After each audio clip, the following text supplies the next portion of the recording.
संपूर्ण देशात संविधानाचा अमृत महोत्सव साजरा होत असताना परभणी येथे विश्वरत्न परमपूज्य डॉक्टर बाबासाहेब आंबेडकर यांच्या पुतळ्यासमोर ठेवलेल्या संविधानाच्या प्रतीची विटंबना एका माथेफिरूने केली। भारतीय संविधानाचा अपमान हा संपूर्ण देशाचा अपमान आहे। भारतीय संविधान हे या देशातील समस्त नागरिकांच्या सामाजिक आर्थिक उन्नतीचा, सामाजिक न्यायाचा जाहीरनामा आहे। विटंबना करणाऱ्यांवर देशद्रोहाचा गुन्हा दाखल केला पाहिजे। त्यावेळी झालेली तोडफोड व पोलिसांच्या मारहाणीत एका तरुणाचा झालेला मृत्यू या सर्व प्रकरणाची न्यायालयीन चौकशीची मागणी राजकुमार बडोले यांनी विधानसभेत केली। संपूर्ण देशात संविधानाचा अमृत महोत्सव साजरा होत असताना परभणी येथे विश्वरत्न डॉक्टर बाबासाहेब आंबेडकरांच्या पुतळ्यासमोर जे संविधान ठेवले होते त्या संविधानाच्या प्रतीची विटंबना एका माथेफिरूने केली।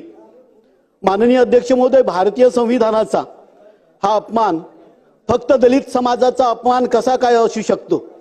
भारतीय संविधान हे या देशातील समस्त नागरिकांच्या सामाजिक आर्थिक उन्नतीचा, सामाजिक न्यायाचा हा जाहीरनामा आहे। मग ज्या व्यक्तीने हे कृत्य केलं त्याच्या विरोधात भारतीय न्याय संहितेनुसार देशद्रोहाचा गुन्हा लावला गेला पाहिजे असं माझं मत आहे।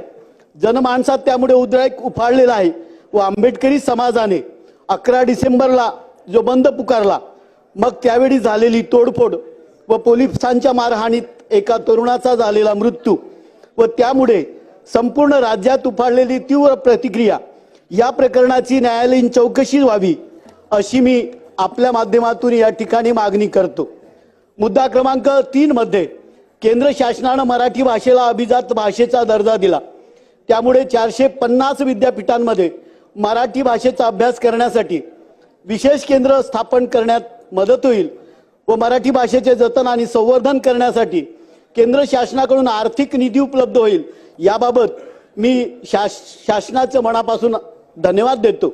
परंतु त्याचबरोबर मी या ठिकाणी पाली आणि प्राकृत, बंगाली, आसामी या भाषांना सुद्धा अभिजात भाषेचा दर्जा दिला। संपूर्ण जगात बौद्ध तत्वज्ञान, पाली आणि प्राकृत भाषा भारतीय संस्कृतीच्या मुळाशी आहेत। या अध्यात्म ज्ञान आणि तत्वज्ञानाच्या भाषा आहेत। त्यांना अभिजात भाषांचा दर्जा देणे हे भारतीय विचार, संस्कृती आणि इतिहासावर त्यांच्या असलेल्या शाश्वत प्रभावाचा सन्मान आहे अशी पोस्ट माननीय पंतप्रधान महोदयांनी आपल्या एक्स पोस्टवर केली आहे।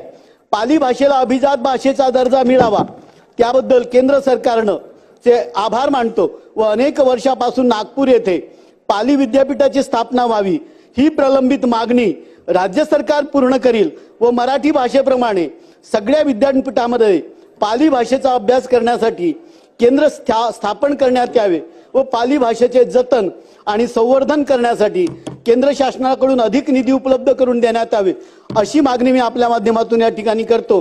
मुद्दा क्रमांक 8, 9, 10 मध्ये युवकांना रोजगारक्षम बनविण्यासाठी व महिला नवउद्योजकांना त्यांच्या सुरुवातीच्या टप्प्यात 25 लाखापर्यंत आर्थिक सहाय्य व 1,53,000 रिक्त पदे भरण्याची प्रक्रिया सरकारने सुरू केली। त्याबद्दल माननीय राज्यपाल महोदयांचे, माननीय मुख्यमंत्री आणि दोन्ही उपमुख्यमंत्री महोदयांचे मनापासून आभार मानतो। याचबरोबर गोंदिया, गडचिरोली, भंडारा, नंदुरबार या अतिदुर्गम आणि मागास मानव निर्देशांक खाली असलेल्या जिल्ह्यातील युवकांच्या रोजगारांसाठी जे स्थलांतर होते ते थांबण्यासाठी, या जिल्ह्यातील युवक व महिलांना जास्तीत जास्त रोजगाराच्या संधी उपलब्ध करून देण्यासाठी या जिल्ह्यामध्ये रोजगार उपलब्ध करून द्यावेत अशी विनंती या ठिकाणी मी आपल्या माध्यमातून करतो। मुद्दा क्रमांक 4, 20 आर्थिक दुर्बल घटकातील अल्प उत्पन्न गटातील लोकांना परवडणारी घरे पुरविण्याची योजना सरकार या ठिकाणी राबवत आहे। 13 ऑक्टोबर ईडब्ल्यूएसच्या लोकांना ही योजना राबवण्यात येत आहे। परंतु 13 ऑक्टोबर 1967 पूर्वी महाराष्ट्रात रहिवासी असलेल्या लोकांना ईडब्ल्यूएसचं प्रमाणपत्र दिले जाते।